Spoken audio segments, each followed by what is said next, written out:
Learn how to reverse weed with me. So here you can see I've got a design cut. This is a disco ball and I've put my transfer tape over my holographic layer, and I'm going to pull away the excess from the design off the transfer tape, so then you're left with just the design, so the little silver pieces of the disco ball. Now I've used a really tricky piece here to show you how easy it is and how effective it is.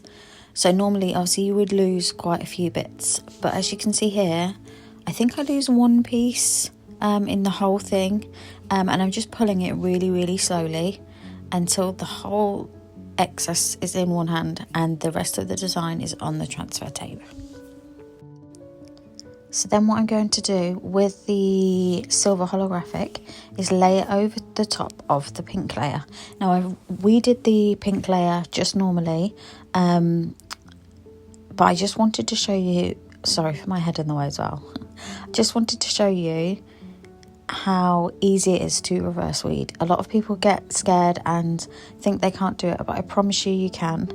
And look how effective it is. Like, the whole thing is in one piece. We've not lost any pieces. Normally if I did this in two separate weed-in layers, I'd have lost loads of bits. I did lose a pink piece there, but we'll put that bit back on. That's just the edge. And then it's all lined up perfectly, ready for me to put straight onto the cup.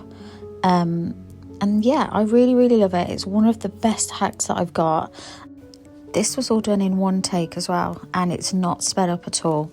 I have got another video asking for all your hacks, and I'm going to try them all out.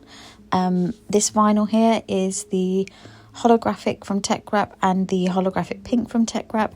You can get both of these in my store. Yeah, if there's any more tips and tricks that you would like me to show you, leave them in the comments below and I'll certainly try and give them a go.